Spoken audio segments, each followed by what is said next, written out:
안녕하세요, 시청자 여러분. 잠시 귀 기울여 주시겠어요? 남편에게 뺨을 맞고 그 길로 집에서 쫓겨났습니다.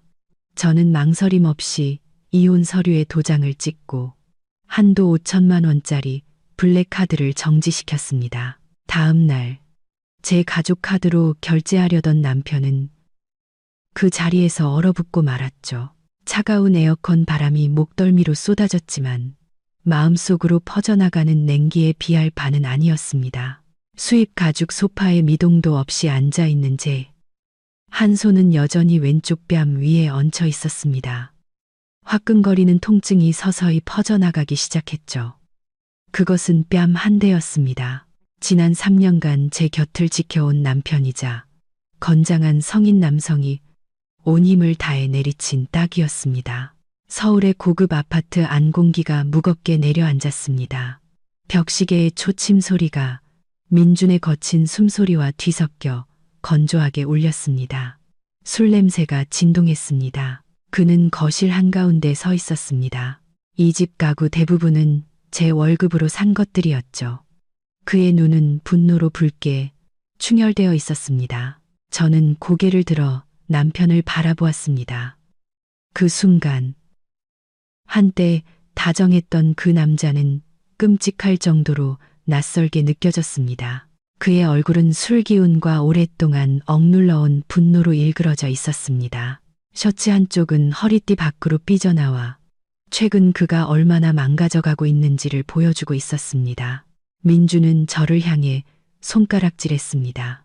그 손가락은 두려움이 아닌 비이성적인 분노로 떨리고 있었습니다. 그의 목소리가 한밤의 정적을 찢으며 울려 퍼졌습니다. 입 닥쳐. 네가 돈 좀 번다고 이제 나를 가르치려 들어. 잘 들어, 이 집 가장은 나야. 나 박민준 아직 안 죽었어. 입술 끝에서 비릿한 피맛이 느껴졌습니다. 방금 맞은 충격으로 입술이 터진 모양입니다. 하지만 이상하게도 눈물은 나지 않았습니다. 보통 남편에게 맞은 아내는 울부짖거나 애원하거나 분노에 차소리치기 마련이죠. 하지만 저는 아니었습니다. 이상할 정도로 차분한 감정이 제 마음을 지배했습니다. 마치 거대한 폭풍 앞에 선 기분이었습니다. 공포에 질려 도망치는 대신 썩어빠진 모든 것을 휩쓸고 지나가도록 내버려 두기로 한 것입니다. 3년의 결혼 생활, 1000일의 시간. 저는 대학 시절 첫사랑과 결혼한 제가 세상에서 가장 행복한 여자라고 생각했습니다. 그때의 민주는 비록 집안은 넉넉하지 않았지만 성실하고 야망 있는 사람이었습니다. 하지만 지금 제 앞에 서 있는 것은 자신의 무능함을 폭력으로 감추려는 열등감에 사로잡힌 남자일 뿐이었습니다. 저는 천천히 손을 내리고 흐트러진 실크 잠옷을 바로잡았습니다. 저의 태연한 행동이 민준을 더욱 화나게 한 것 같았습니다. 그는 달려들어 강화유리 테이블을 세게 내리쳤고 크리스털 찻잔 세트가 요란한 소리를 내며 튀어올랐습니다. 뭘 봐. 지금 나 무시하는 거지. 내 분기 보너스만도 못한 월급 300만 원짜리 남편이라고 비웃는 거잖아. 그렇지. 서연아. 저는 민준의 눈을 똑바로 쳐다봤습니다. 제 눈에는 이제 애정이라고는 조금도 남아있지 않았습니다. 차가운 분석만이 가득했죠. 저는 조금도 떨림 없는 목소리로 또박또박 말했습니다. 취했네요. 가서 자요. 할 얘기가 있으면 내일 아침 맨정신일 때 하죠. 안 취했어.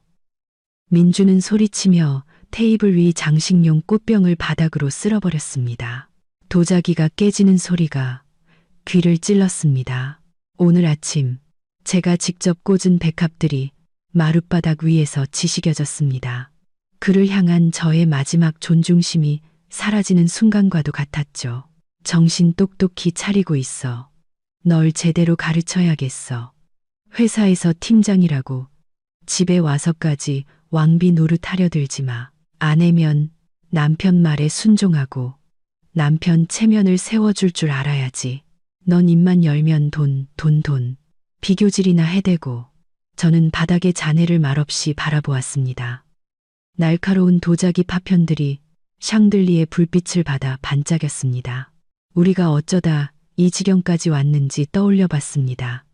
그저 제 계좌로 들어온 분기 보너스에 대해 무심코 한마디 했을 뿐인데 저는 그 돈으로 그의 낡은 차를 바꿔줄 생각이었습니다.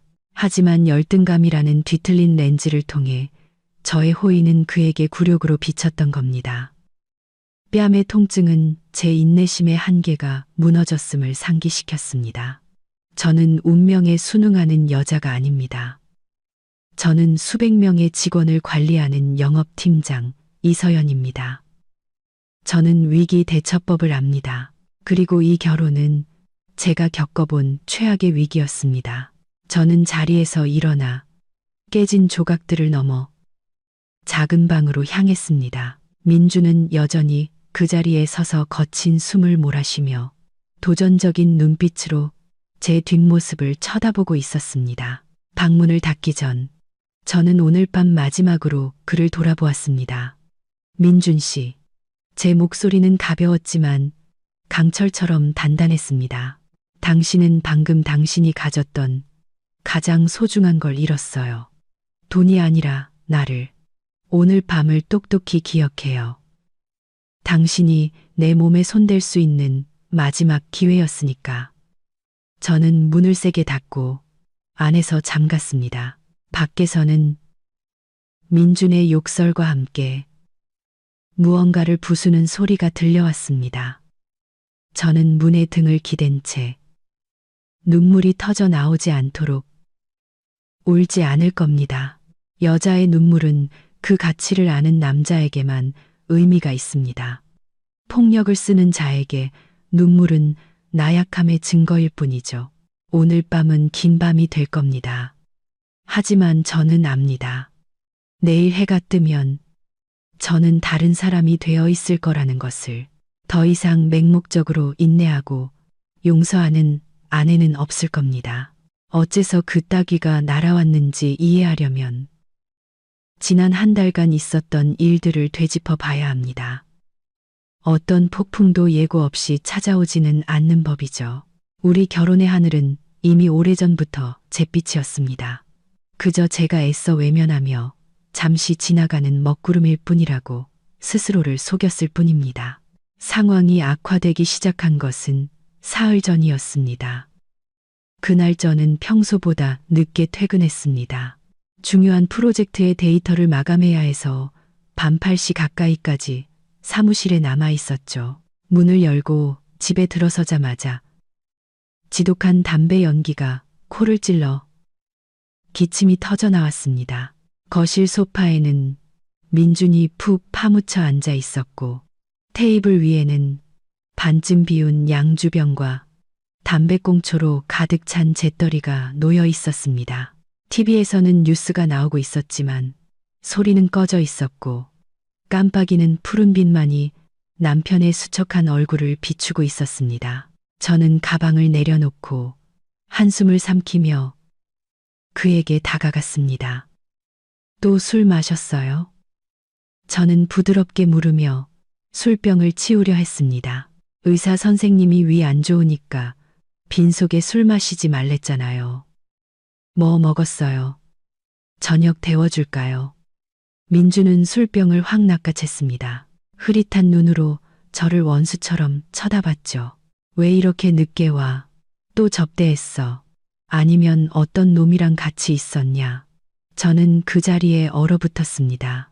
그가 이렇게 비이성적인 질투를 보인 게 처음은 아니었지만 오늘 그의 말에 담긴 적에는 유난히 날카로웠습니다.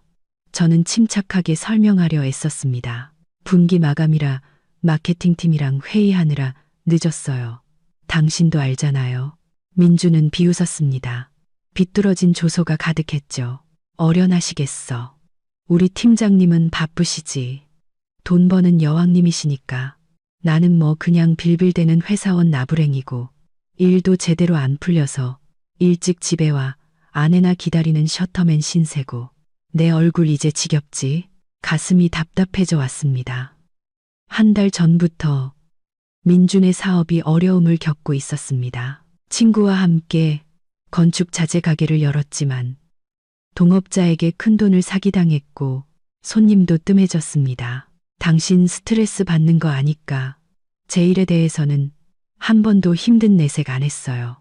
심지어 제가 승진한 것도 당신 자존심 상할까봐 숨겼는데 저는 그의 옆에 앉아 차갑게 식은 남편의 손을 잡으려 했습니다.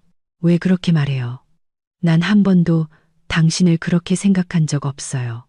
일이라는 게 잘 될 때도 있고 안 될 때도 있는 거잖아요. 너무 힘들면 잠시 쉬면서 여행이라도 다녀와요. 집안 경제는 내가 책임질 수 있으니까. 맹세컨대 저는 좋은 뜻으로 한 말이었습니다.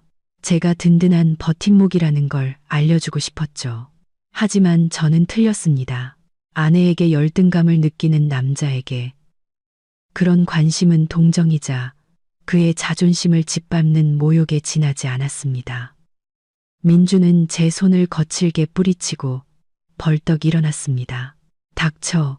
나한테 잘난 척 좀 하지 마. 내가 책임질 수 있어. 내가 감당할 수 있어.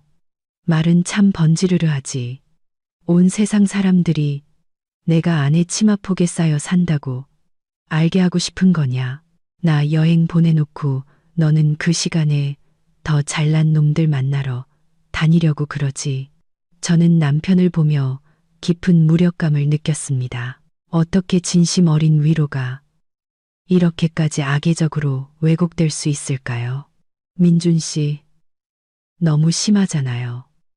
나 하루 종일 힘들게 일하고 집에 와서 좀 쉬고 싶어요. 당신 걱정하는 게, 당신 건강 챙기라는 게 그렇게 잘못이에요. 내 걱정 따위 필요 없어. 민준이 소리쳤습니다. 내 몸은 내가 챙겨. 내가 돈 좀 번다고 날 조종할 수 있을 거라고 생각하지 마. 내 눈에 난 그냥 실패자일 뿐이잖아. 부정하지 마. 날 보는 내 눈엔 항상 동정이 가득해. 이딴 상황. 이제 진절머리가 난다고. 그는 침실로 들어가 문을 쾅 닫아버렸습니다.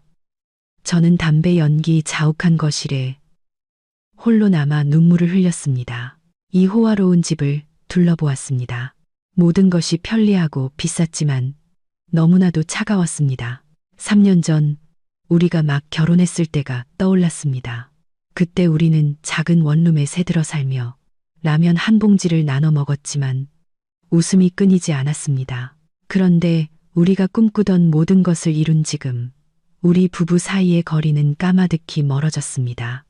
제 성공이 빛날수록 민준의 열등감이라는 그림자는 점점 더 짙어져 우리 사이의 사랑과 존중을 집어삼켰습니다.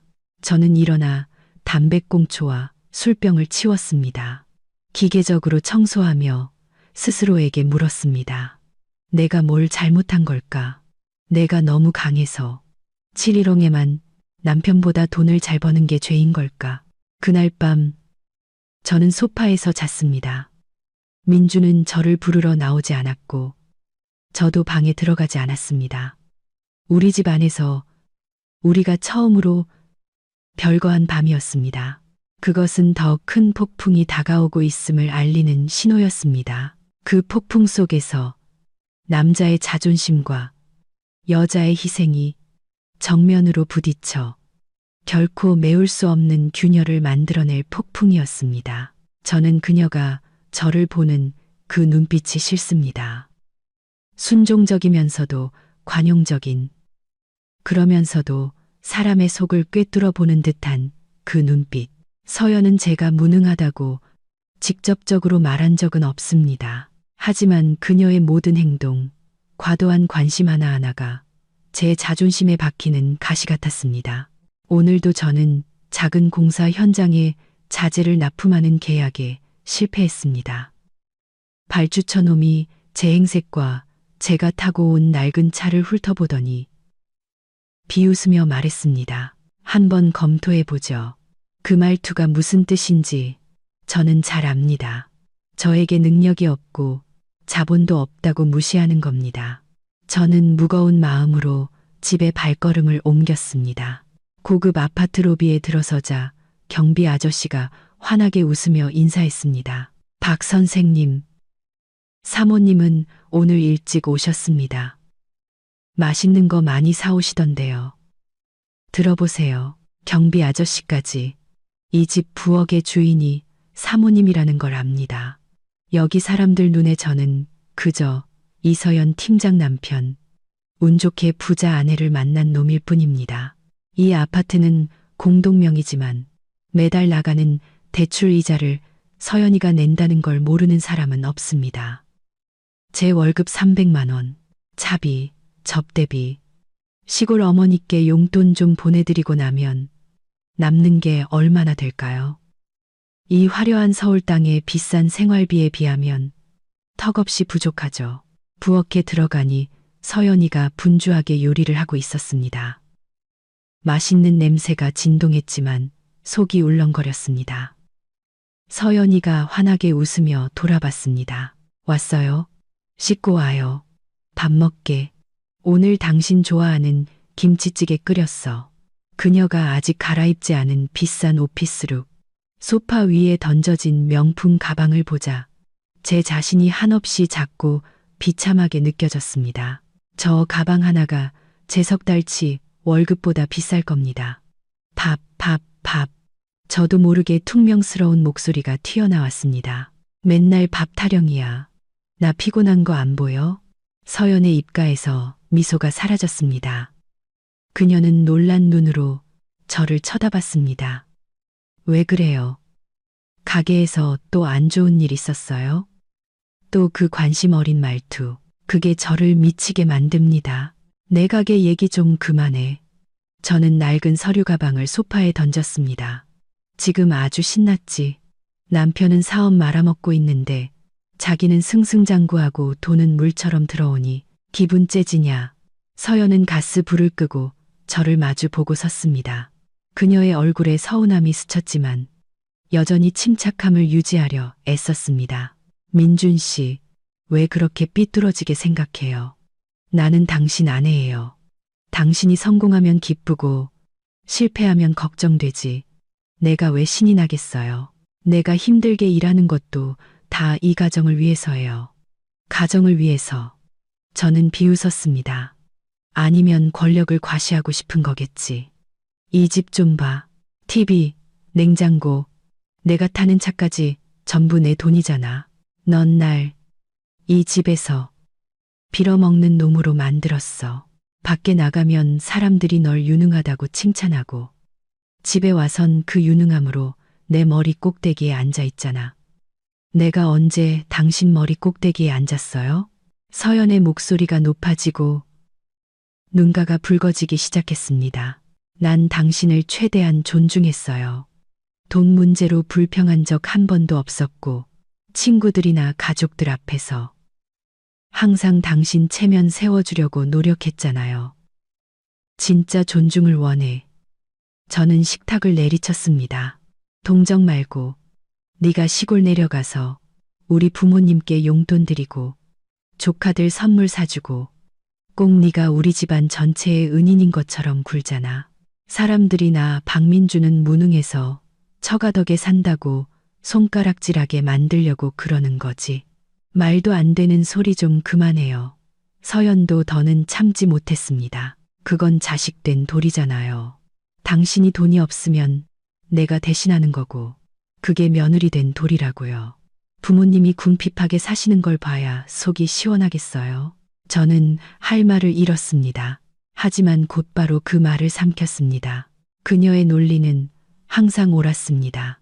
그리고 그 항상 옳다는 점이 저를 죽이고 있었습니다. 그녀는 너무 완벽하고 너무 철두철미해서 제가 가장으로서 역할을 할 여지가 없었습니다. 저는 그녀의 화려한 인생에서 쓸모없는 장식품이 된 기분이었습니다. 열등감은 맹목적인 분노로 변했습니다. 저는 이 완벽한 껍데기를 부수고 그녀에게 저도 위험이라는 게 있다는 걸 보여줘야겠다고 생각했습니다. 하지만 저는 틀렸습니다. 약자의 분노는 자신의 무력함만 더욱 드러낼 뿐이었죠. 저는 방으로 들어가 옷장에 숨겨둔 양주를 꺼내 마셨습니다. 오직 술만이 이 열등감을 잊게 해주었습니다. 술에 취하자 제가 더 강해진 것 같았습니다. 제가 이 집의 진정한 주인인 것 같았죠. 그리고 미친 생각이 싹트기 시작했습니다. 이 집의 질서를 바로 잡아야겠다. 돈, 각자 벌어서 각자 써보자. 내 돈 없이 내가 살 수 있는지 없는지 한번 보자. 나 박민주는 여자 등골 빼먹고 사는 놈이 아니라는 걸 똑똑히 보여주겠어. 민주는 침실 문을 쾅 닫고 들어가 어수선한 부엌에 저를 홀로 남겨두었습니다. 냄비 바닥에 새까맣게 타버린 김치찌개는 제 심정과도 같았습니다. 저는 가스불을 끄고 차가운 바닥에 주저앉았습니다. 아까부터 억눌렀던 눈물이 쏟아져 내렸습니다. 민주는 제가 그를 무시한다고, 돈으로 그를 짓누른다고 비난했습니다. 하늘이 아실 겁니다. 만약 제가 정보다 돈을 더 중시했다면 저를 따라다니던 다른 성공한 남자들 대신 빈손으로 상경한 그를 선택했을까요? 저는 눈을 감고 지난 3년의 기억을 되감아 보았습니다. 그 영화 속에서 저는 언제나 남편의 연약한 자존심과 제 커리어 사이에서 아슬아슬하게 균형을 잡아야 하는 줄타기 광대였습니다. 매달 월급이 들어오면 제가 가장 먼저 한 일은 제 자신을 위한 쇼핑이 아니라 민준의 신용카드 대금을 몰래 갚아주는 것이었습니다. 그에게는 제가 만들어준 한도 높은 가족카드가 있었습니다. 그는 그 카드로 접대 술값을 계산하고 사업용 이미지를 위해 옷을 사고 심지어 상사에게 줄 선물을 사기도 했습니다. 휴대폰으로 카드 결제 문자가 올 때마다 저는 그에게 어디에 썼는지 한 번도 묻지 않았습니다. 저는 그저 묵묵히 빚을 갚았습니다. 그에게 사회생활을 위한 그럴듯한 껍데기가 필요하다는 걸 알았기 때문입니다. 6개월 전 그가 친구들과 비교하며 최신 스마트폰으로 바꾸고 싶다고 했을 때가 생각납니다. 그달 그의 월급은 가게 월세를 내기에도 빠듯했습니다. 저는 회사에서 우수 사원에게 스마트폰을 상품으로 줬는데 저는 쓸 일이 없어 당신에게 준다고 거짓말을 했습니다. 민주는 200만 원에 가까운 그 스마트폰을 받고 환하게 웃었습니다. 친구들에게 아내가 사줬다고 자랑했죠. 그는 그 돈이 제가 자기 개발을 위해 경영학 강의를 들으려고 모아둔 돈이라는 것을 몰랐습니다. 그리고 이 집 문제도 마찬가지입니다. 그는 시골 친척들에게 서울의 고급 아파트를 장만했다고 늘 자랑했습니다. 하지만 사실 계약금은 제 결혼 전 저축이었고 매달 나가는 200만 원의 대출 이자도 제 월급에서 나갔습니다. 그는 생활비 일부만 보탤 뿐이었습니다. 저는 한 번도 따진 적이 없었습니다. 당신 돈, 내 돈을 명확히 구분한 적도 없었죠. 제게 부부란 함께 짐을 짊어지는 것이었으니까요. 하지만 고통스럽게도 저의 침묵과 희생은 그의 환상을 키우는 독이 되었습니다. 그는 제가 하는 모든 것을 당연한 의무로 여겼습니다. 제가 버는 돈 역시 땀과 눈물, 그리고 밤샘 근무의 대가라는 사실을 잊어버렸습니다. 이제 30살인 제 손을 내려다 보았습니다. 벌써부터 거칠어져 있었습니다. 민주는 제가 일하면서 힘드냐고, 스트레스 받지 않느냐고 한 번도 물어본 적이 없었습니다. 그저 제가 자기 체면을 구기지는 않는지에만 관심이 있었죠. 날 빌어먹는 놈으로 보잖아. 그의 말이 귓가에 맴돌았습니다. 사실 저는 한 번도 그런 생각을 한 적이 없습니다. 하지만 그 스스로가 열등감과 이기심으로 자신을 그 자리에 위치시킨 것입니다. 그는 풍족한 삶을 누리고 싶어 하면서도 자신의 경제적 능력이 부족하다는 사실은 인정하지 않았습니다. 그는 가장이 되고 싶어 하면서도 제가 기댈 수 있는 든든한 어깨는 되어주지 못했습니다. 저는 눈물을 닦고 일어나 타버린 찌개 냄비를 쓰레기통에 버렸습니다. 대담하고도 고통스러운 생각이 제 머릿속에서 싹트기 시작했습니다. 그가 제 보호를 굴욕으로 여긴다면 이제 그만두겠습니다. 그가 그토록 갈망하는 자유와 자존심을 돌려주겠습니다. 그가 경멸하던 아내라는 자금줄이 끊겼을 때 그 허황된 자존심으로 어떻게 살아남는지 한번 지켜보겠습니다. 저는 그를 벌주고 싶은 게 아닙니다. 그저 그가 깨닫기를 바랄 뿐입니다. 하지만 그 깨달음의 대가가 이 결혼의 파탄이라면 기꺼이 받아들일 수밖에 없을 것 같습니다. 저의 조용한 희생이 잘못된 곳을 향하고 있었다는 것을 깨달았기 때문입니다. 저는 깨질 듯한 두통과 함께 잠에서 깼습니다. 커튼 틈으로 비치는 햇살에 눈을 찡그렸습니다. 옆을 보니 침대는 비어 있었고 서연은 이미 일어난 지 오래된 듯 했습니다. 어젯밤의 다툼이 기억났습니다. 제가 소리를 지르고 테이블을 내리쳤던 일. 하지만 후회는 없었습니다. 누가 남편이고 누가 아내인지 알려주려면 그럴 필요가 있었습니다. 남자가 언제까지나 기죽어 살 수는 없는 노릇이죠. 거실로 나가보니 서연이가 커피를 마시며 노트북을 보고 있었습니다. 그녀는 단정한 실내복 차림에 가벼운 화장을 하고 있었지만 눈빛은 감정 없이 차가웠습니다. 언제나처럼 따뜻한 아침 식사는 없었습니다. 일어났어. 서연이 화면에서 눈을 떼지 않고 물었습니다. 밥은? 배고픈데. 저는 냉장고로 가며 퉁명스럽게 물었습니다. 냉장고에 라면 있으니 직접 끓여 먹어요. 서연이 툭 던지듯 대답했습니다. 저는 걸음을 멈추고 그녀를 꿰돌아보았습니다. 뭐라고? 남편이 배고파 죽겠다는데 라면을 끓여 먹으라고. 당신 아내 맞아? 서연은 타이핑을 멈추고 저를 쳐다보았습니다. 이상할 정도로 평온한 목소리였죠. 독립하고 싶다면서요. 어제 나한테 신경 쓰지 말고 동정하지도 말라고 했잖아요. 그래서 이제부터 각자 일은 각자 알아서, 밥도 각자 알아서 먹는 거예요. 피가 얼굴로 쏠렸습니다. 이 여자가 지금 나한테 도전하는 건가? 좋았어. 어디 한번 해보자는 거지? 나한테 그런 태도로 나와. 좋아. 공평하게 하자 이거지. 그럼 오늘부터 돈도 각자 벌어서 각자 쓰는 거야. 내 더러운 돈 한 푼도 필요 없어.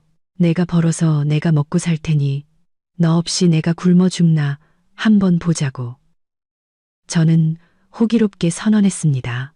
그녀가 겁을 먹고 사과하고 예전처럼 저에게 매달릴 거라고 생각했습니다. 하지만 아니었습니다. 서연은 그저 옅은 미소를 지을 뿐이었습니다. 그 미소에 등골이 서늘해졌습니다. 확실해요? 그녀가 의미심장한 목소리로 되물었습니다. 100% 확실해.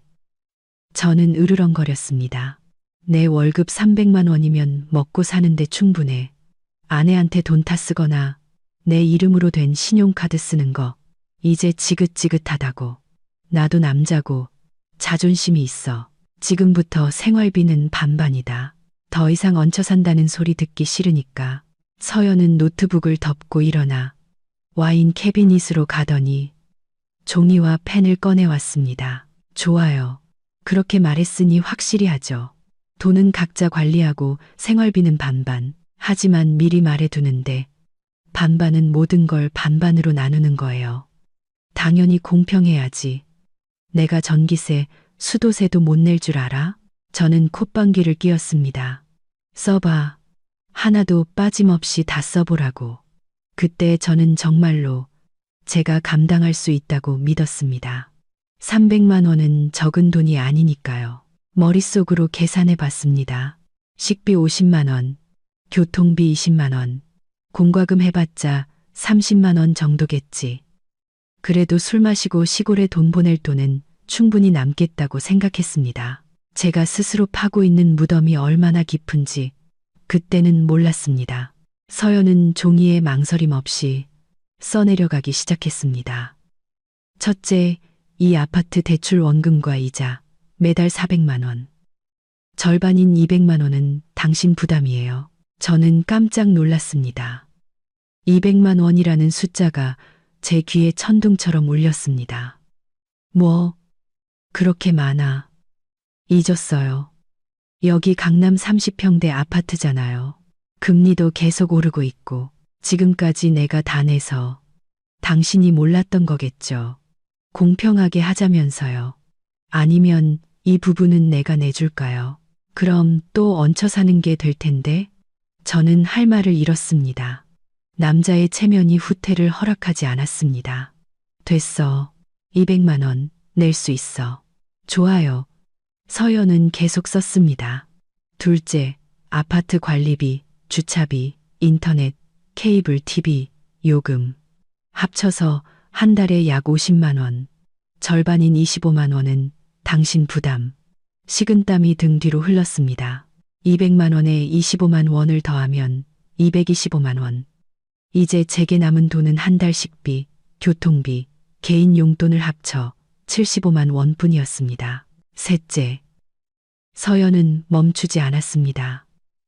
전기세, 수도세, 가스비, 이 집 시스템 에어컨에 세탁기, 건조기, 인덕션까지 쓰니까 평균 한 달에 30만 원, 절반인 15만 원 추가. 총 240만 원. 제 월급을 훨씬 뛰어넘는 금액이었습니다. 그것도 식비나 경조사비, 병원비는 제외하고 말이죠. 저는 그 자리에 얼어붙었고 얼굴이 창백해졌습니다. 차가운 숫자들만이 제 어리석은 독립선언을 비웃으며 눈앞에서 춤을 추고 있었습니다. 하지만 서연의 날카로운 눈빛을 보니 이미 호랑이 등에 올라탔다는 걸 알았습니다. 지금 여기서 장난이었어 라고 말하면 남자 체면이 뭐가 되겠습니까? 왜요? 문제 있어요? 서연이 펜을 돌리며 물었습니다. 능력이 안 되나 보죠.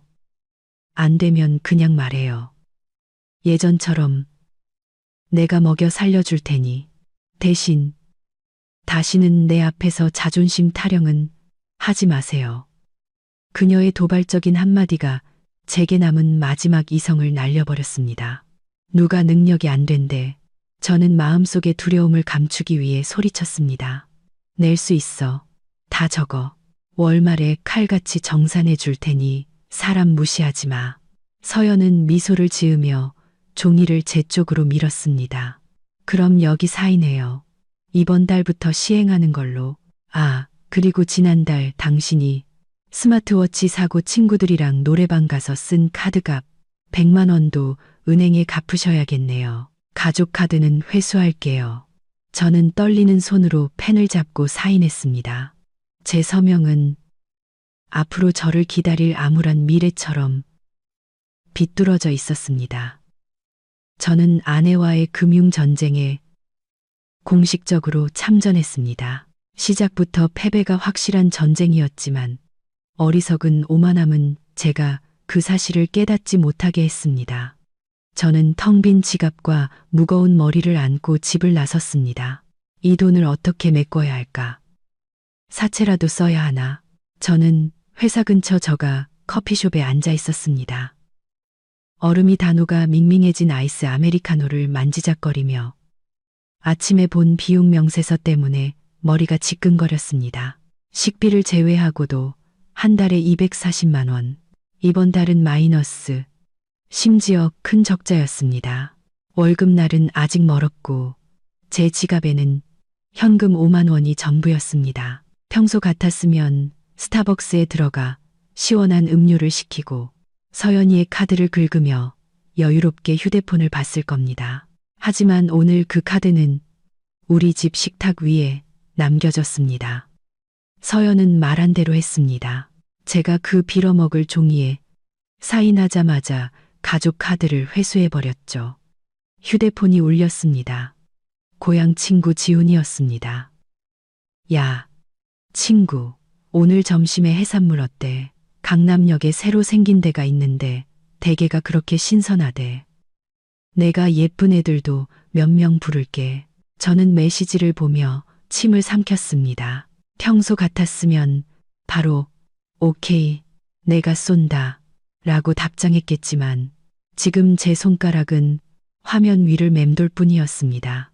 주머니 속 5만 원으로는 조개구이 값도 안 되는데 친구들에게 한턱은 무슨, 체면상 거절할 수는 없었습니다.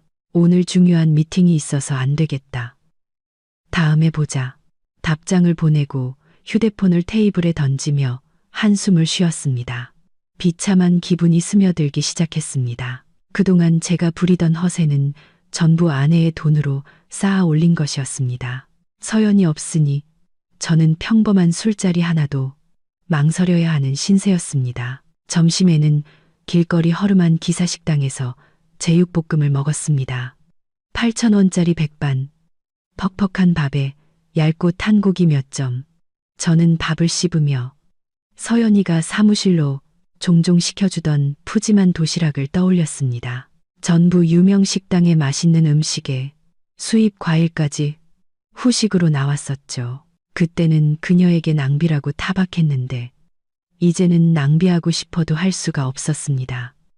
회사 동료가 지나가다 기사식당에 앉아있는 저를 보고 놀라서 물었습니다. 민준 씨, 웬일로 여기 계세요? 에어컨 나오는 식당만 가시는 줄 알았는데. 저는 멋쩍게 웃으며 얼굴을 붉혔습니다. 그냥 가끔 이런 데가 당기더라고요. 맨날 좋은 것만 먹으니 질려서, 서민적인 맛이 그리워서요. 한항이가 그들은 웃으며 지나갔지만 등 뒤에서 수군거릴 거라는 걸 저는 잘 압니다. 마누라한테 용돈 끊겼나 보네. 분명 그렇게 말하겠죠. 고통스럽게도 그들의 말이 맞았습니다. 그날 오후 휴대폰 요금이 미납될 예정이라는 문자를 받았습니다.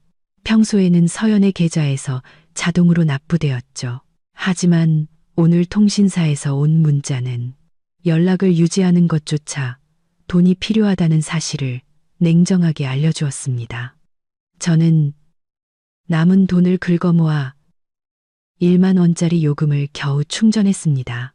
집에 돌아오니 아파트는 캄캄했습니다. 서연은 아직 돌아오지 않았거나 방 안에 있는 모양입니다. 냉장고를 열어보니 텅 비어 있었습니다. 미리 손질된 식재료도 수입 맥주도 깎아놓은 과일도 없었습니다. 생수 몇 병과 라면 한 봉지가 구석에 덩그러니 놓여 있었습니다. 오늘 아침 서연의 말이 떠올랐습니다.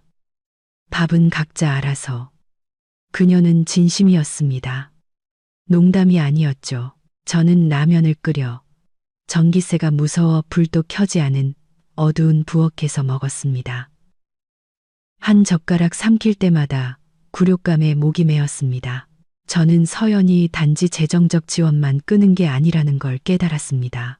그녀는 제가 그동안 당연하게 여겼던 모든 관심과 보살핌을 끊어버리고 있었습니다. 어둠 속에 홀로 앉아 있자니 후회보다 분노가 먼저 치밀어 올랐습니다. 어떻게 이렇게 잔인할 수 있지? 부부 사이에 돈 몇 푼 가지고 이렇게까지 계산적으로 굴다니. 내가 감당 못할 걸 알면서도 나를 모욕하려고 일부러 벼랑 끝으로 몰아넣는 거야.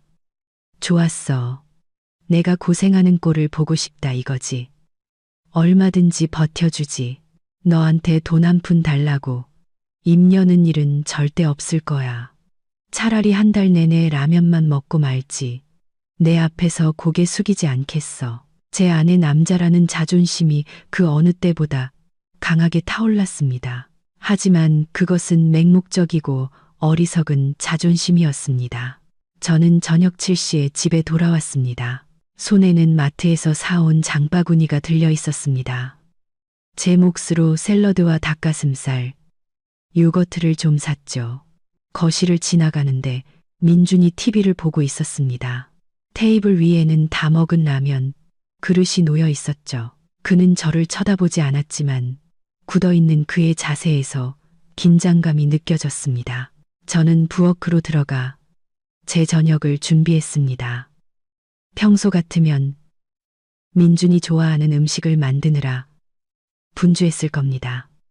오늘 하루는 어땠는지 물어봤겠죠. 하지만 오늘 저는 묵묵히 제 할 일만 했습니다. 집 안을 무거운 침묵이 감쌌습니다. 칼과 도마가 부딪히는 소리마저 귀에 거슬릴 정도였죠. 저는 음식을 차려 혼자 먹기 시작했습니다. 민주는 여전히 TV 화면에 시선을 고정하고 있었지만 제 행동 하나하나를 의식하고 있다는 걸 알 수 있었습니다. 닭가슴살 굽는 고소한 냄새가 공중에 퍼져 값싼 라면 냄새와 대조를 이루었습니다. 저녁 먹었어요. 저는 답을 알면서도 의례적으로 물었습니다. 민준이 고개도 돌리지 않고 퉁명스럽게 대답했습니다. 라면도 먹을만 하더군. 신경 꺼. 저는 어깨를 으쓱하고 식사를 계속했습니다. 싸우고 싶지 않았지만 제 존재와 태연한 태도가 그의 눈에 가시처럼 박히는 듯 했습니다. 그때 테이블 위에 놓인 제 휴대폰이 요란하게 울리며 화면이 밝아졌습니다. 은행에서 온 알림 메시지였습니다. 띵동.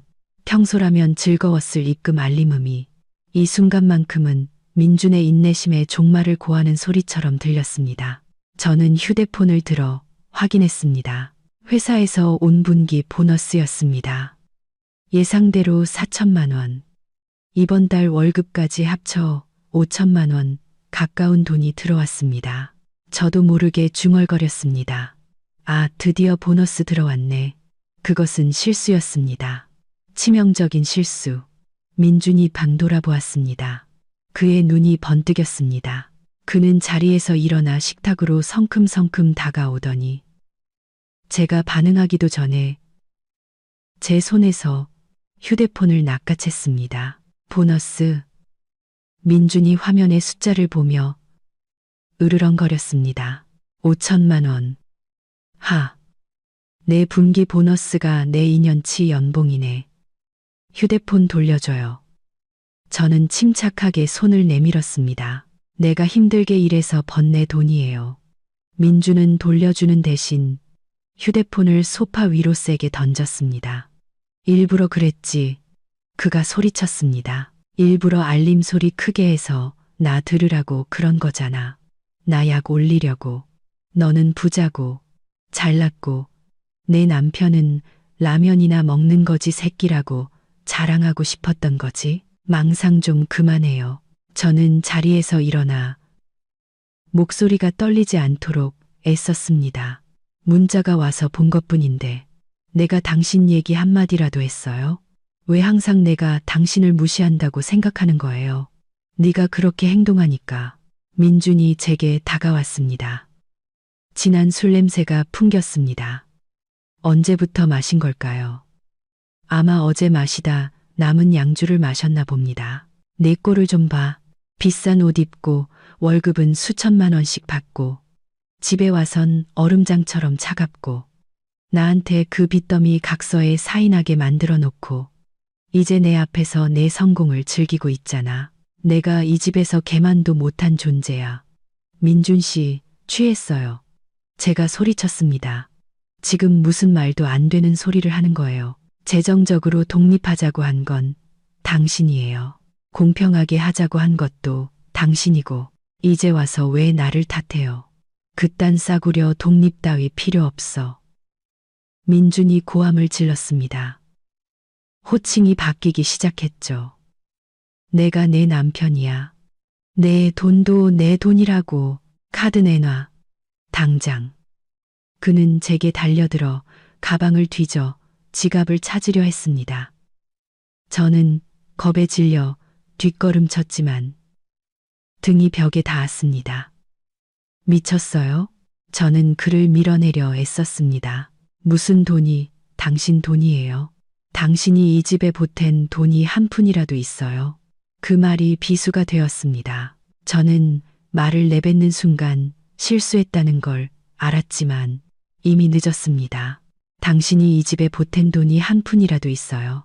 서연의 질문은 날카로운 비수가 되어 제 심장을 꿰뚫었습니다.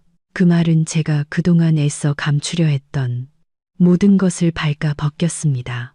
맞습니다. 저는 물질적으로 기여한 게 별로 없습니다. 맞습니다. 이 집, 이 차, 이 모든 편안함은 그녀의 피땀 어린 노력의 결과입니다. 하지만 저는 그녀의 남편이지 않습니까? 남편의 가치가 단지 벌어오는 돈으로만 측정되는 겁니까? 굴욕감이 극에 달해 술기운과 뒤섞이자 통제할 수 없는 분노가 폭발했습니다. 그 순간 제 눈에 비친 서연은 더 이상 현명한 아내가 아니었습니다. 저를 가두는 간수이자 제 죄를 심판하는 판사였습니다. 그녀는 경멸의 눈빛으로 저를 쳐다보고 있었습니다. 적어도 제게는 그렇게 보였습니다. 제 남성성에 도전하고 있었습니다. 네가 감히 나한테 그따위 말을 해. 저는 이를 악물고 소리쳤습니다. 내가 내 남편이고 이 집 가장이야.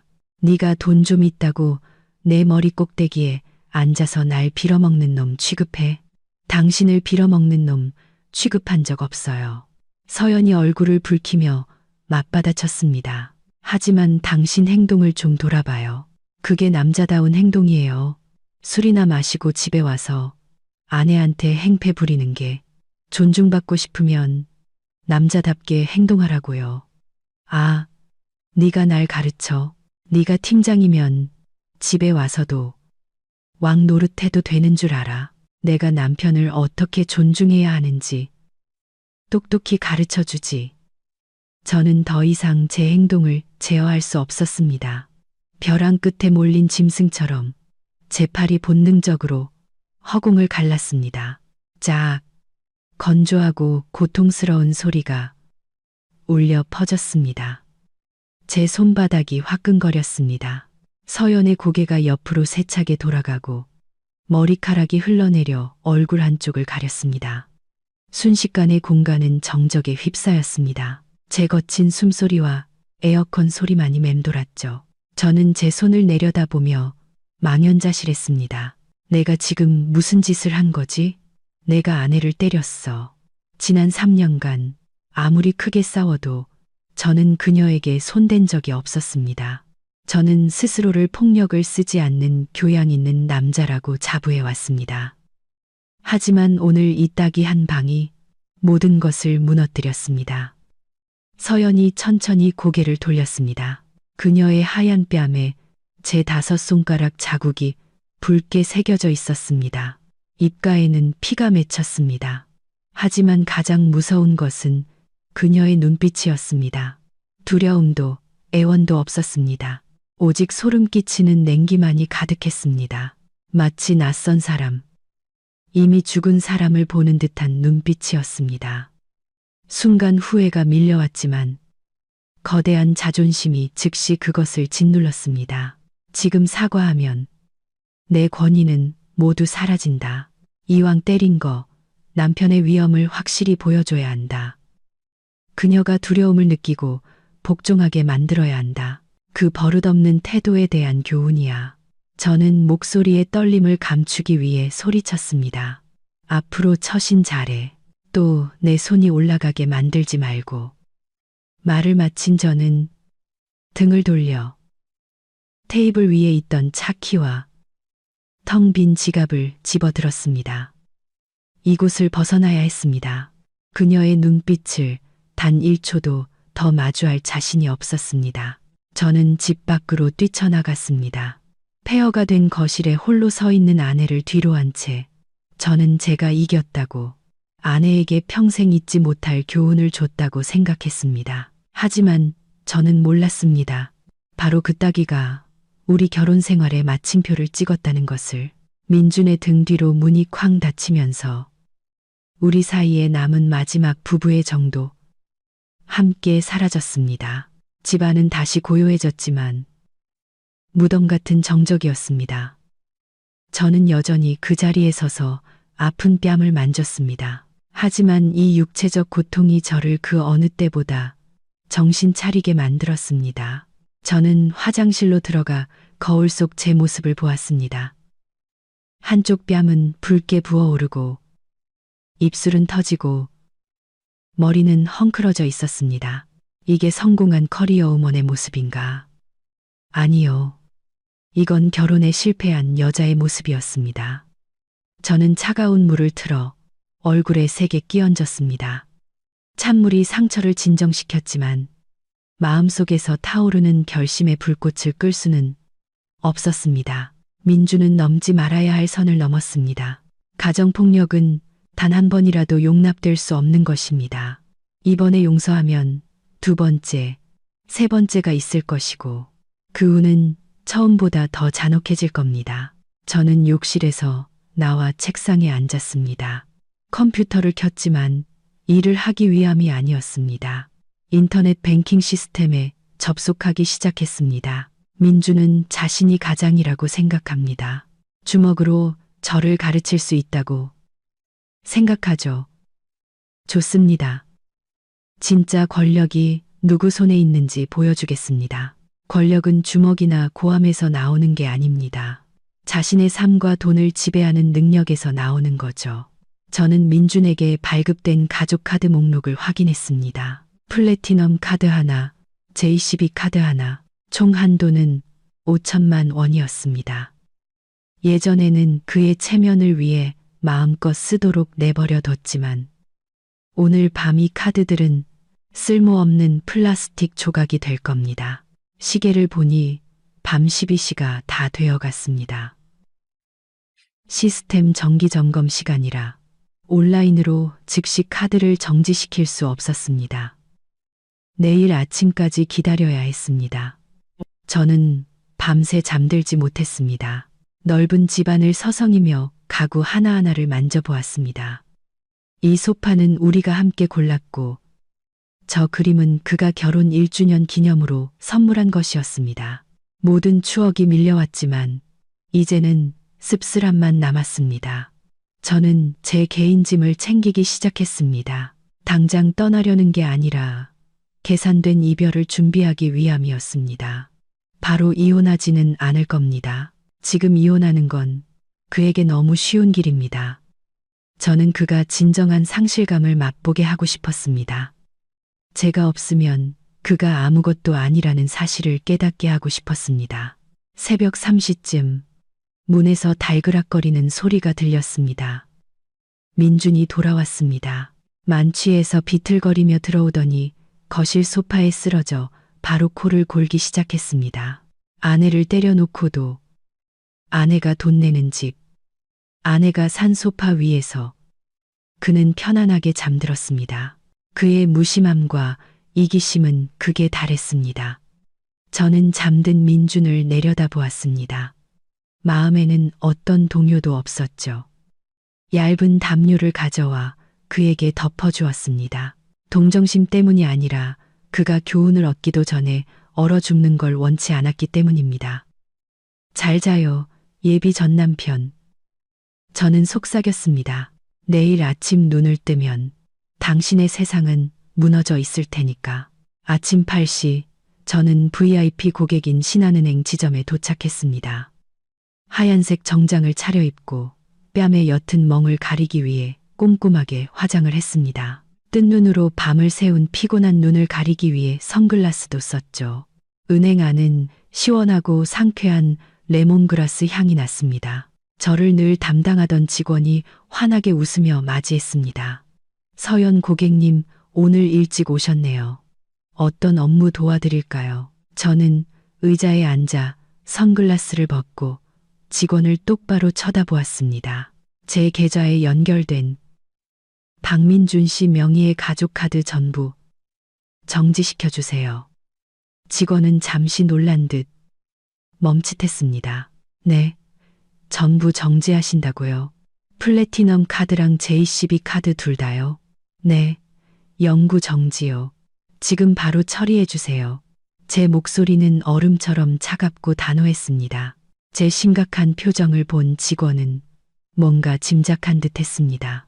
그녀는 더 이상 묻지 않고 고개를 끄덕였습니다. 네, 알겠습니다. 바로 처리해 드리겠습니다. 잠시만 기다려 주세요. 타닥타닥. 키보드 소리가 울려 퍼졌습니다.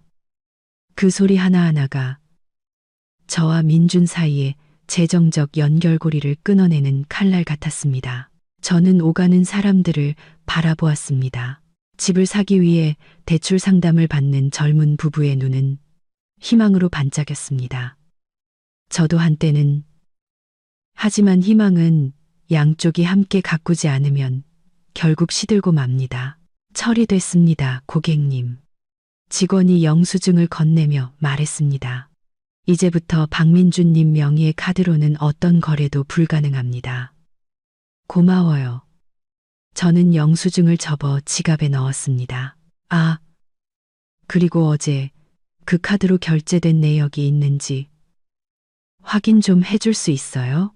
직원이 키보드를 두드리더니 대답했습니다. 아니요, 고객님. 마지막 거래는 3일 전 강남의 한 맥집집입니다. 저는 고개를 끄덕이고 은행을 나섰습니다. 아침 햇살이 도시를 환하게 비추었지만 이상하게도 마음은 가벼웠습니다. 저는 방금 남편의 가부장적인 허세의 생명줄을 제 손으로 끊어버렸습니다. 휴대폰을 꺼내 민준에게 문자를 보내려다 지웠습니다. 알릴 필요 없습니다. 진실은 가장 필요한 순간에 스스로 모습을 드러낼 겁니다.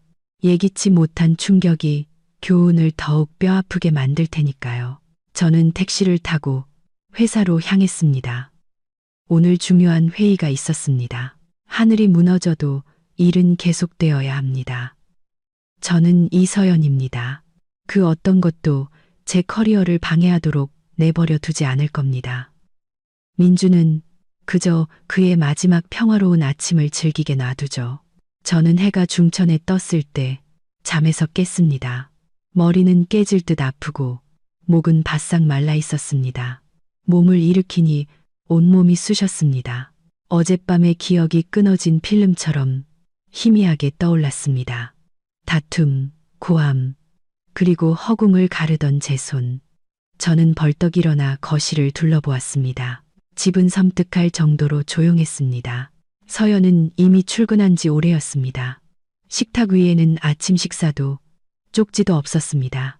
모든 것이 무서울 정도로 차갑고 정돈되어 있었죠.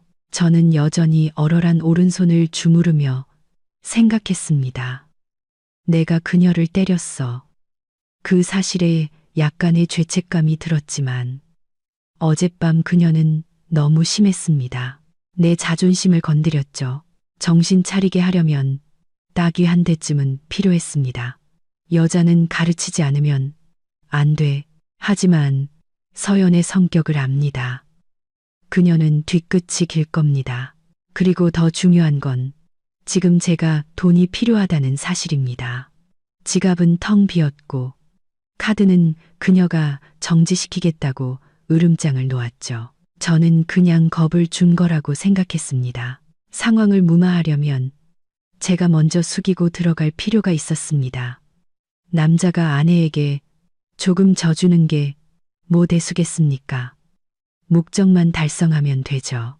저는 휴대폰을 들고 서연에게 카카오톡 메시지를 보냈습니다. 여보, 아침에 늦잠 자서 당신 못 보고 나왔네. 어젯밤 일은 내가 너무 취해서 그랬어. 마음에 담아두지 마. 부부싸움은 칼로 물베기라잖아.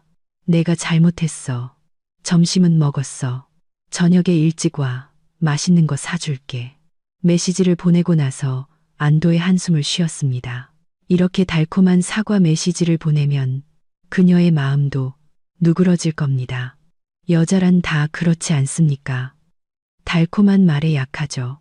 오늘 저녁에 외식하고 꽃다발 하나 사주면 모든 게 원래대로 돌아갈 겁니다.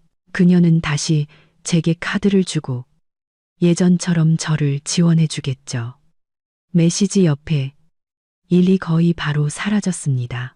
하지만 1분, 2분, 10분이 지나도 답장은 오지 않았습니다. 저는 혀를 찼습니다. 바쁜 회의 중이거나 튕기는 거겠지. 배에서 꼬르륵 소리가 났습니다. 냉장고를 뒤졌지만 먹을 만한 게 없었습니다. 문득 오늘 지훈이와 쇼핑 약속이 있다는 게 생각났습니다.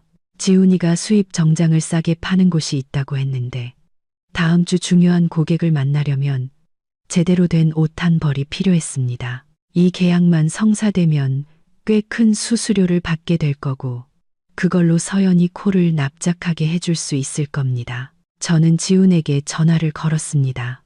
야, 친구. 오늘 점심 먹고 바로 가자. 내가 너 데리러 갈게. 오케이.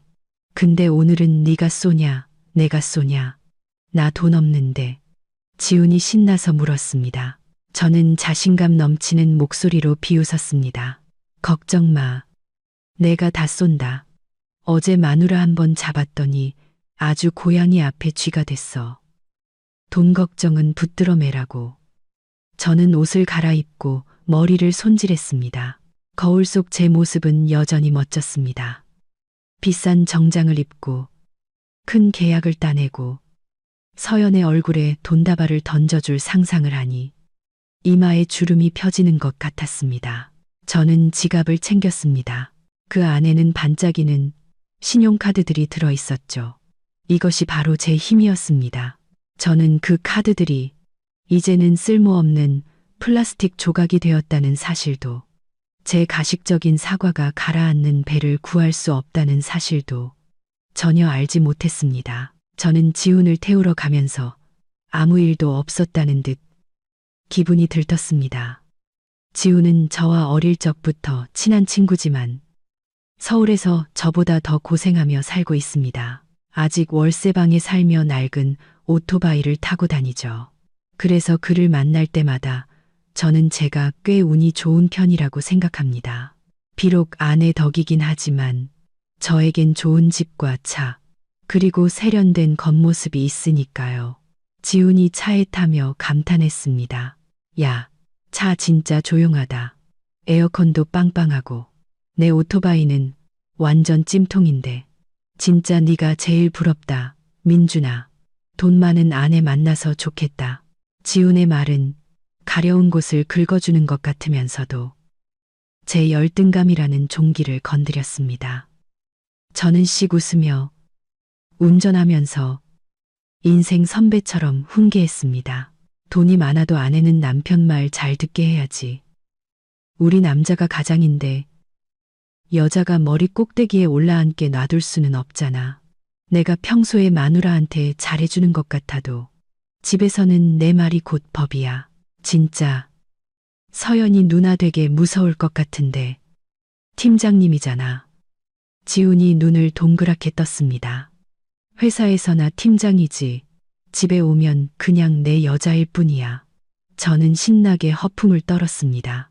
제 자존심이 만족감에 부풀어 올랐죠. 어제 말이야. 그 여자가 돈 문제로 나한테 대들더라고. 그래서 확 뺨을 한 대 갈겼지. 눈에서 별이 번쩍했을걸. 그랬더니 바로 깨갱하더라. 오늘 아침에는 미안하다고 빌면서 카드에 돈도 더 넣어줬다고. 저는 가슴 주머니에 든 두툼한 지갑을 두드리며 하늘 높은 줄 모르고 거만하게 굴었습니다. 지훈은 존경의 눈빛으로 저를 쳐다봤습니다. 진짜 존경한다. 난 결혼하면 마누라한테 잡혀 살까봐 걱정인데 너한테는 비법이 다 있었구나. 나중에 비법 좀 전수해줘. 별거 아니야. 저는 하하 웃었습니다. 중요한 건 기세야. 네가 없어도 잘 살 수 있고 오히려 더 잘 산다는 걸 보여줘야 해. 여자는 버려지거나 무시당하는 걸 제일 무서워하거든. 우리가 무심할수록 더 매달리게 되어 있어. 우리는 강남 신세계 백화점에 차를 세웠습니다. 이곳의 화려함이 저를 더욱 흥분시켰습니다. 저는 위풍당당하게 걸으며 지훈을 값비싼 명품 매장으로 이끌었습니다. 아내의 돈으로 이룬 성공한 남자의 품격을 지훈에게 증명하고 싶었습니다. 마음에 드는 거 있으면 다 골라. 내가 사줄게. 저는 호기롭게 선언했습니다. 지갑 속 현금은 몇만 원뿐이었지만 카드가 있으니 걱정 없었죠. 한도가 수천만 원인데 긁어도 닳지 않을 겁니다. 지훈은 10만 원짜리 셔츠를 집었다가 다시 내려놓았습니다. 야, 너무 비싸다. 그냥 구경만 하자. 에이, 뭘 그래. 저는 그의 말을 가로막았습니다. 그냥 골라. 오늘 내가 쏜다고 했잖아. 남자가 쇼핑하면서 가격표 보는 거 아니야. 저는 아름다운 환상에 빠져 있었습니다. 권력, 부, 그리고 아내의 복종이라는 환상. 제가 인생이라는 무대 위에서 광대극을 펼치고 있다는 사실을 유일한 관객이었던 서연은 이미 오래전에 퇴장했다는 사실을 저는 알지 못했습니다. 저 혼자 다가올 비극적인 결말을 향해 달려가고 있을 뿐이었죠.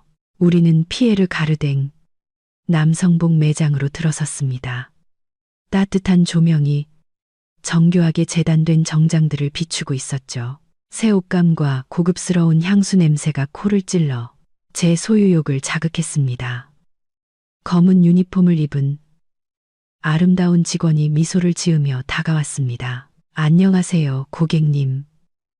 무엇을 도와드릴까요? 저는 안목 있는 신사처럼 턱을 치켜들었습니다. 네이비 색상으로 정장 한 벌 골라주세요. 가장 좋은 원단의 젊은 감각이면서도 외국 바이어를 만날 때 입을 수 있게 격식 있는 걸로요. 직원은 재빨리 저를 신상품 코너로 안내했습니다. 그녀는 정말 멋진 정장 한 벌을 꺼내왔습니다. 바느질은 섬세했고 원단은 부드럽고 시원했죠. 이번 가을 신상 컬렉션 중에서 가장 인기 있는 모델입니다. 고급 울 소재라 구김이 적고 흡습성이 뛰어나 고객님처럼 멋진 분께 정말 잘 어울릴 거예요. 저는 만족스럽게 고개를 끄덕이며 정장을 몸에 대보고 탈의실로 들어갔습니다. 거울 속에 비친 제 모습은 완전히 다른 박민준이었습니다. 더 이상 돈 문제로 전전긍긍하는 실패한 남자가 아니었죠. 거울 속에는 위엄있고 매력적인 성공한 사업가가 서 있었습니다. 정장은 마치 맞춤 제작한 것처럼 제 넓은 어깨를 감싸고 큰 키를 돋보이게 했습니다. 밖으로 나와 옷깃을 정리하자 지훈이 눈을 반짝이며 말했습니다. 야, 진짜 멋있다. 영화배우 같아. 이 옷 입고 계약하러 가면 어떤 바이어가 거절하겠냐. 직원도 칭찬을 아끼지 않았습니다. 정말 고객님을 위해 만들어진 옷 같네요. 너무 잘 어울리세요. 얼마죠? 저는 옷자락을 쓰다듬으며 무심하게 물었습니다. 네, 이 제품은 150만 원입니다. 지우는 가격을 듣고 깜짝 놀라 제 귀에 속삭였습니다. 150만 원? 미쳤다. 그냥 딴 데 가서 이 30만 원짜리 사 입자. 저는 지훈을 돌아보았습니다. 그의 가난함이 안쓰럽게 느껴졌죠. 넌 아무것도 모르는구나. 싼 게 비지떡이야. 이 30만 원짜리는 없어 보이잖아. 우리가 큰 비즈니스를 하려면 겉모습이 정말 중요하다고. 150만 원이 아니라 200만 원이라도 살 거야. 저는 직원을 향해 당당하게 선언했습니다. 이걸로 할게요. 포장해 주시고 저기 와인색 실크 넥타이도 하나 추가해 주세요. 눈에 띄게. 네, 알겠습니다. 총 162만 원입니다. 계산대로 와주시겠어요? 저는 마치 황제처럼 자신감 넘치는 걸음으로 계산대로 향했습니다. 지갑을 꺼내 그 안에서 권위의 상징인 검은색 플래티넘 카드를 천천히 꺼냈습니다. 이것은 서연이 1년 전에 만들어준 한도 3천만 원짜리 카드였습니다. 저는 주로 큰 금액을 결제할 때 이 카드를 썼고 한 번도 문제가 생긴 적이 없었습니다. 저는 두 손가락으로 카드를 집어 거만한 미소와 함께 계산원에게 건넸습니다. 일시불이요. 그 순간 저는 세상의 정점에 서 있는 기분이었습니다. 하지만 저는 몰랐습니다.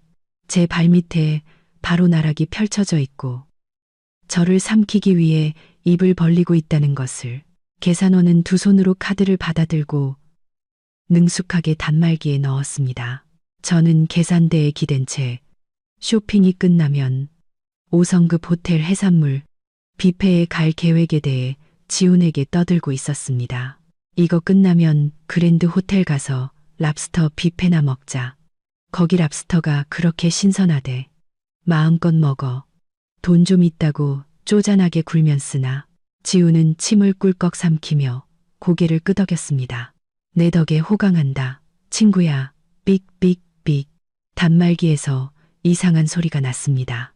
결제가 성공했을 때 나는 경쾌한 소리와는 달랐죠. 계산원이 눈살을 찌푸리며 화면과 제 카드를 번갈아 보았습니다. 그녀가 다시 한번 카드를 긁었지만 여전히 건조한 오류음만 들렸습니다. 죄송합니다, 고객님. 거래가 거절되었습니다. 직원이 약간 어색한 미소를 지으며 고개를 들었습니다. 저는 잠시 멈칫했지만 태연한 척했습니다. 단말기 문제인가 보네요. 이 카드 한도 아직 많이 남았는데 다시 한번 해보세요. 직원은 다시 한번 시도했습니다. 그녀는 카드의 칩 부분을 조심스럽게 닦은 후 다시 단말기에 꽂았습니다. 매장 안의 모든 시선이 계산대로 쏠리기 시작했습니다. 공기가 점점 무거워졌습니다. 그래도 안 되네요. 고객님, 승인 거절이라고 뜹니다. 혹시 다른 카드는 없으신가요? 얼굴이 화끈거리고 피가 귀로 쏠리는 기분이었습니다. 이게 무슨 일이지? 어제만 해도 이 카드로 담배를 샀는데 설마 서연이가? 아니, 그럴 리가 없어. 그녀는 감히 그렇게 못해. 내가 체면을 얼마나 중요하게 생각하는지 알잖아. 분명 기계 오류일 거야. 말도 안 돼. 제가 소리쳤습니다. 요즘 은행들 일 처리하는 게 왜 이래? 알았어요. 다른 카드 쓸게요. 저는 두 번째 카드를 꺼냈습니다. 이것은 서연이 만들어준 JCB 카드였습니다. 저는 위험을 되찾으려는 듯 카드를 계산대 위에 던졌습니다. 이걸로 긁어봐요. 이건 확실히 될 테니까. 옆에 서 있던 지훈이 걱정스러운 표정을 지었습니다. 괜찮냐? 아니면 내가... 나도 돈 없는데.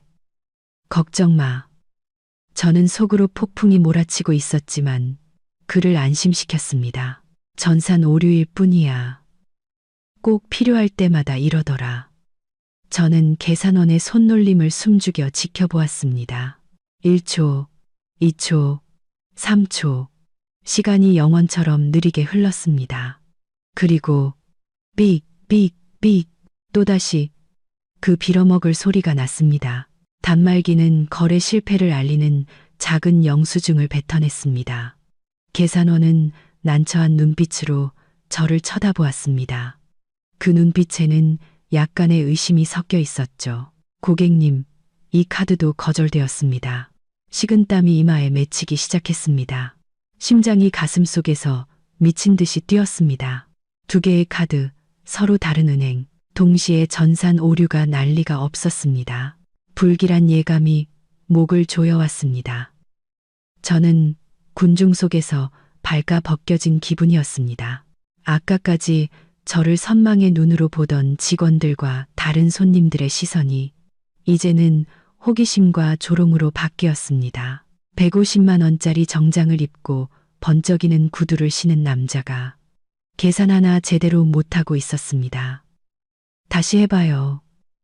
저는 거의 소리치듯 말했습니다. 공황 상태에 빠져 목소리가 갈라졌습니다. 두 개 다 다시 해보라고. 왜 안 되는 거야? 카드에 돈이 얼마나 많은데. 계산원은 참을성 있게 다시 시도했지만 결과는 마찬가지였습니다. 그녀는 고개를 저으며 어쩔 수 없다는 표정을 지었습니다. 여러 번 시도해봤습니다. 고객님, 혹시 현금이나 계좌이체는 안 되실까요? 제 지갑 속 현금은 5만 원이 전부였습니다. 계좌이체 300만 원 월급이 들어오는 제 개인 계좌는 월 초에 자질구레한 빚을 갚느라 이미 바닥을 드러냈습니다. 저는 완전히 빈털터리였습니다.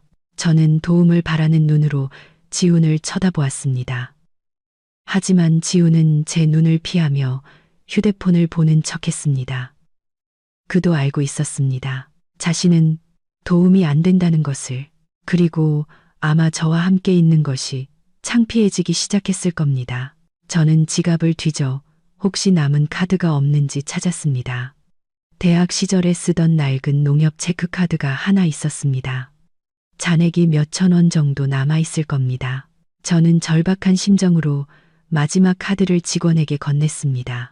이것도 한번 해봐요. 직원은 동정 어린 눈빛으로 저를 보며 카드를 받았습니다.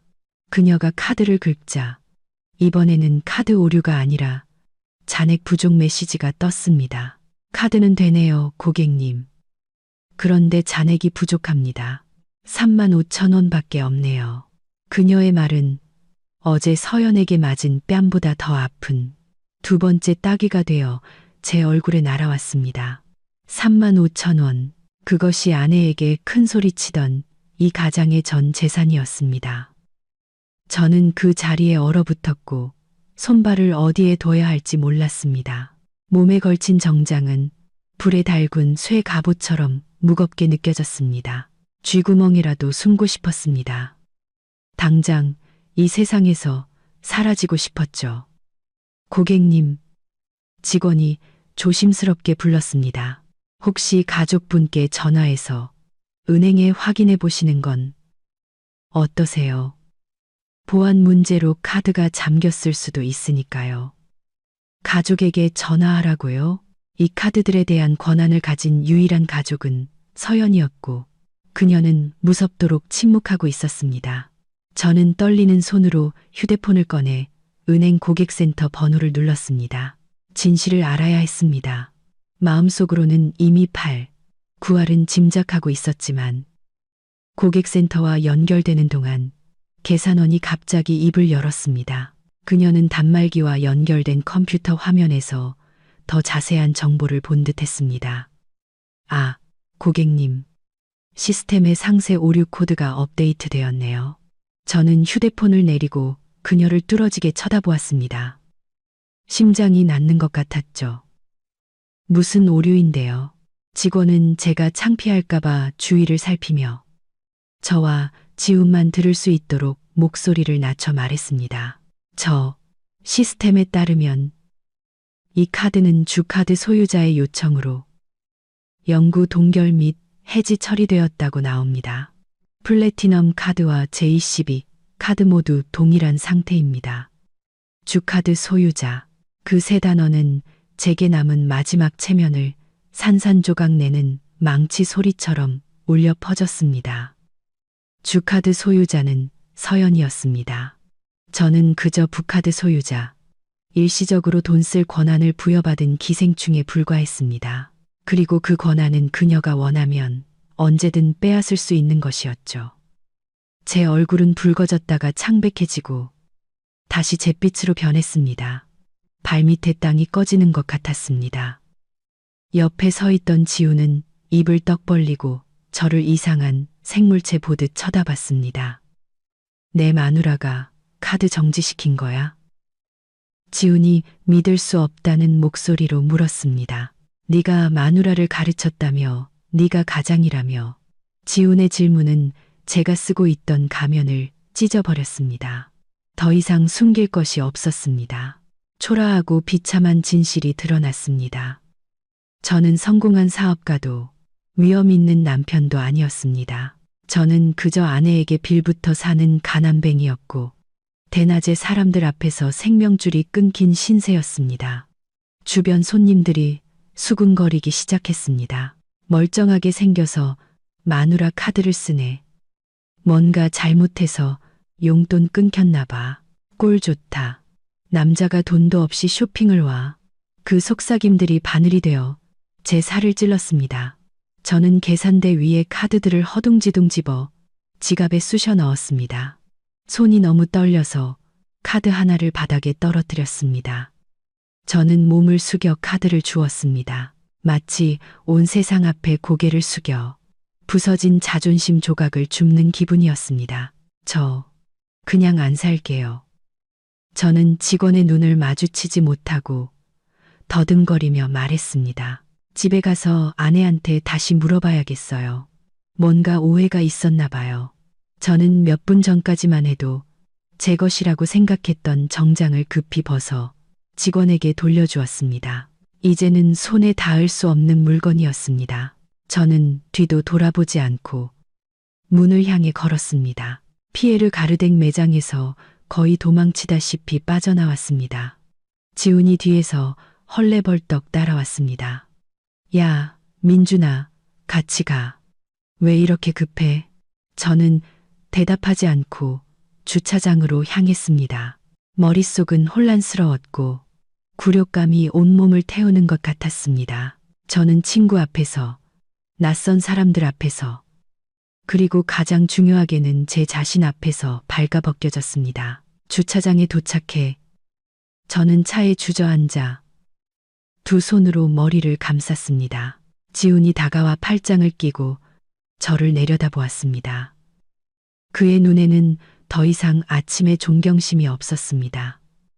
대신 동정과 약간의 경멸이 섞여 있었죠. 이제 어쩔 거냐? 지훈이 물었습니다. 해산물 먹으러 가긴 가는 거야. 저는 고개를 들어 그를 보며 씁쓸하게 웃었습니다. 뭘 먹어? 카드 다 막힌 거 못 봤어. 내 주머니에 5만 원밖에 없는데 포장마차 가서 오뎅이나 먹을 거면 가자. 지훈은 혀를 차며 고개를 저었습니다. 됐다. 나도 이제 가봐야겠다. 와이프가 애 데리러 오라고 연락 왔네. 너는 집에 가서 마누라랑 잘 해결해봐라. 그리고 솔직히 말해서 허풍 좀 그만 떨어. 잘난 척 하다가 개망신만 당하잖아. 말을 마친 지훈은 제대로 된 작별 인사도 없이 돌아서 가버렸습니다. 제가 한턱 내겠다고 했던 그 친구는 제가 돈이 없어지자마자 저를 버렸습니다. 우정도 제 체면도 결국에는 얇은 지폐 한 장만도 못한 것이었습니다. 저는 시끄러운 주차장에 홀로 남겨졌습니다. 주변의 경적 소리, 사람들의 웃음소리가 마치 저의 고독을 비웃는 것 같았습니다. 저는 떨리는 손으로 휴대폰을 꺼내 서연에게 전화를 걸었습니다. 설명이 필요했습니다. 이 분노를 누군가에게 쏟아내야 했고 그 대상은 서연밖에 없었습니다. 하지만 마음 깊은 곳에서는 알고 있었습니다. 가장 원망스러운 사람은 바로 저 자신이라는 것을. 저는 사무실에서 프로젝트 서류를 검토하고 있었습니다. 그때 전화벨이 울렸고 화면에 남편이라는 이름이 떴습니다. 저는 아침 내내 이 전화를 기다렸습니다. 이 순간이 올 줄 알고 있었죠. 저는 차를 한 모금 마시고 심호흡을 한 뒤 전화를 받았습니다. 여보세요. 수화기 너머로 민준의 거친 숨소리와 시끄러운 길거리 소음, 그리고 분노에 찬 목소리가 들려왔습니다. 당신 대체 무슨 짓을 한 거야, 이서연. 왜 내 카드를 막아? 친구들 앞에서, 사람들 앞에서 나 망신 주니까 속이 시원해. 저는 휴대폰을 귀에서 살짝 떼고 그가 소리치는 것을 기다렸습니다. 제 목소리는 겨울 호수처럼 차갑고 평온했습니다. 민준 씨, 이상한 걸 묻네요. 오늘 아침에 돈은 각자 알아서 쓰기로 합의서에 사인했잖아요. 그 카드는 제 계좌에 연결된 가족 카드고 그 안에 돈도 내 돈이에요. 내가 내 카드를 정지시킨 게 뭐가 잘못됐죠? 그래도 나한테 말은 해줬어야지. 이건 비겁한 짓이야. 백화점에서 물건 사려는데 카드가 막혀서 얼마나 창피했는지 알아? 창피해요. 저는 비웃었습니다. 아내 돈 못 써서 창피해요. 그럼 아내 뺨을 때리고 아내를 무시한다고 욕했을 때의 창피함은 느껴봤어요? 그건 그거고 이건 이거지. 민준이 소리쳤습니다. 쓸데없는 소리 하지 말고 당장 카드 풀어. 나 기름도 넣어야 하고 점심도 먹어야 한다고. 싫어요. 저는 단호하게 말했습니다. 독립하고 싶으면 끝까지 독립하세요. 당신도 손발 멀쩡하고 직업도 있으니 스스로 벌어서 먹고 살아요. 나는 당신의 현금 인출기가 아니고 떼쓰면 다 들어주는 엄마도 아니에요. 지금 이 순간부터 모든 지원을 끊겠습니다. 알아서 하세요. 당신, 감히. 민준의 목소리가 공포에 질려 떨리기 시작했습니다. 당신, 내 아내잖아. 아내는 하녀가 아니고 공짜 은행도 아니에요. 저는 한 글자 한 글자 힘주어 말했습니다. 당신이 내 뺨을 한 대 때렸고 나는 당신 카드를 끊었어요. 공평하죠? 아, 그리고 오늘 저녁밥 안 할 거니까 알아서 챙겨 먹어요. 저는 그가 더 말할 틈도 주지 않고 전화를 끊었습니다. 휴대폰을 내려놓자 가슴 한구석이 욱신거렸습니다. 아팠지만 악성 종양을 도려내기 위해 필요한 고통이었습니다. 저는 그에게 너무 많은 기회를 주었고 그는 그 모든 것을 짓밟았습니다. 이제는 그 오만함에 대한 대가를 치를 때였습니다. 화면이 꺼진 휴대폰을 내려다 보았습니다. 그녀가 전화를 끊었습니다. 정말로 저를 버렸습니다. 저는 넉나간 사람처럼 집으로 돌아왔습니다. 강남에서 집까지 오는 길이 이렇게 멀게 느껴진 적은 없었습니다. 서울의 햇살은 뜨거웠지만 제 마음은 얼어붙을 듯 차가웠습니다. 제 주머니에는 체크카드에 남은 3만 5천 원과 몇천 원의 현금이 전부였습니다. 이 돈으로 이틀은 버틸 수 있을까요? 아파트에 도착해 공동현관에 카드키를 댔습니다. 다행히 카드키는 작동했습니다. 적어도 저를 길거리로 내쫓지는 않았군요. 문을 열고 집으로 들어섰습니다. 집은 조용했지만 뭔가 달라져 있었습니다. 거실이 평소보다 카랬고 벽에 걸려있던 그림 몇 점과 장식용 화분들이 사라졌습니다. 저는 침실로 달려갔습니다. 옷장 문이 활짝 열려 있었고 옷장 안의 절반, 즉 서연의 옷들이 사라졌습니다. 침대 위에는 깔끔하게 포장된 큰 여행 가방 2개가 놓여 있었습니다. 서연이 창가에 서서 등을 돌리고 있었습니다. 언제 돌아온 걸까요? 그녀는 간단한 실내복 차림에 머리를 높게 묶고 있었습니다. 고독해 보였지만 강인함이 느껴졌습니다. 어디가? 저는 두려움에 목이 잠겨 물었습니다. 아까의 분노는 온데간데 없이 사라지고 극심한 공포만이 남았습니다. 서연이 저를 돌아보았습니다. 그 눈빛은 고통스러울 정도로 평온했습니다. 잠시 나가 있으려고요. 그녀가 말했습니다. 회사 근처에 원룸 하나 구했어요. 왜? 저는 그녀에게 다가가 손을 잡으려 했지만 그녀는 뒤로 물러나 피했습니다. 카드 문제 때문에 집을 나간다고. 미안해. 내가 잘못했어. 카드 다시 풀어줘. 다시는 낭비 안 할게. 제발 가지마. 서연은 고개를 저으며 씁쓸하게 웃었습니다. 아직도 아무것도 모르네요. 민준 씨. 돈이 문제가 아니에요. 당신의 삶의 태도가 문제라고요. 당신은 나를 무시하고 폭력을 휘두르면서도 나에게 의지해서 살고 싶어 하죠. 가장이 되고 싶어 하면서 책임은 지기 싫어하고 나 이제 지쳤어요. 내가 변할게. 저는 맹세했습니다. 열심히 일하고 술도 안 마실게. 제발 기회를 한 번만 줘. 기회는 말로 하는 게 아니에요. 민준 씨. 서연이 테이블 위에 놓인 전기세, 수도세 고지서를 가리켰습니다. 기회는 행동으로 보여주는 거죠. 저는 제 앞에 서 있는 남자를 보았습니다. 민주는 고개를 숙인 채 어깨를 떨고 있었습니다. 정말 비참해 보였죠. 어젯밤의 그 난폭함은 어디로 갔을까요? 오늘 아침 아내를 가르치겠다던 그 거만함은 어디로 갔을까요? 재정적 버팀목이 사라지자 그는 나약한 어린아이의 본 모습을 드러냈습니다. 저는 여행 가방, 손잡이를 끌었습니다. 마룻바닥 위로 바퀴 구르는 소리가 제 마음이 부서지는 소리처럼 건조하게 울렸습니다. 떠나고 싶지 않았습니다. 이곳은 제 집이고 제가 공들여 만든 보금자리였습니다. 하지만 떠나야 했습니다. 민준을 이 집에 홀로 남겨두고 그가 혹독한 현실과 마주하게 해야 했습니다. 한 달간 별거예요. 저는 최후 통첩을 날렸습니다. 이 한 달 동안 나는 다른 곳에서 살 거예요. 당신은 여기 남아서 집을 지켜요. 하지만 똑똑히 들어요. 나는 어떤 돈도 지원하지 않을 거예요. 전기세, 수도세, 관리비, 그리고 당신 식비까지 전부 당신이 알아서 해결해야 해요. 민준이 고개를 들었습니다. 그의 눈이 공포로 커졌습니다. 한 달 동안 월급 300만 원으로 이 모든 비용을 감당하면서 어떻게 살라는 거야? 그건 당신 사정이죠. 저는 냉정하게 대답했습니다. 당신이 남자라면서요. 자존심이 있고 독립하고 싶다면서요. 지금이 그걸 증명할 때예요. 만약 한 달 뒤에 빚 하나 없이 모든 공과금을 해결하고 무엇보다 그 가부장적이고 유치한 생각을 바꾼다면 그때 다시 이야기해보죠. 만약 못하면 민준이 떨리는 목소리로 물었습니다. 못하면 저는 그의 눈을 똑바로 쳐다보았습니다.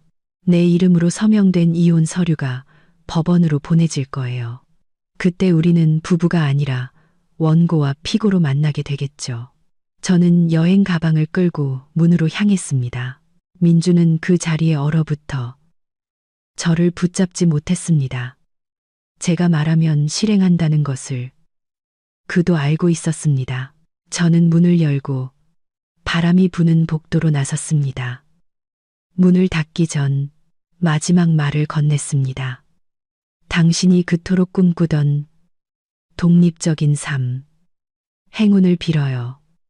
안녕. 문이 철컥 소리를 내며 단호하게 닫혔습니다. 저는 걸음을 옮겼고 눈물이 흐르기 시작했습니다. 나약해서 우는 게 아니었습니다. 지난 3년의 사랑이 안타까워서 우는 것이었습니다. 하지만 저는 뒤돌아보지 않았습니다.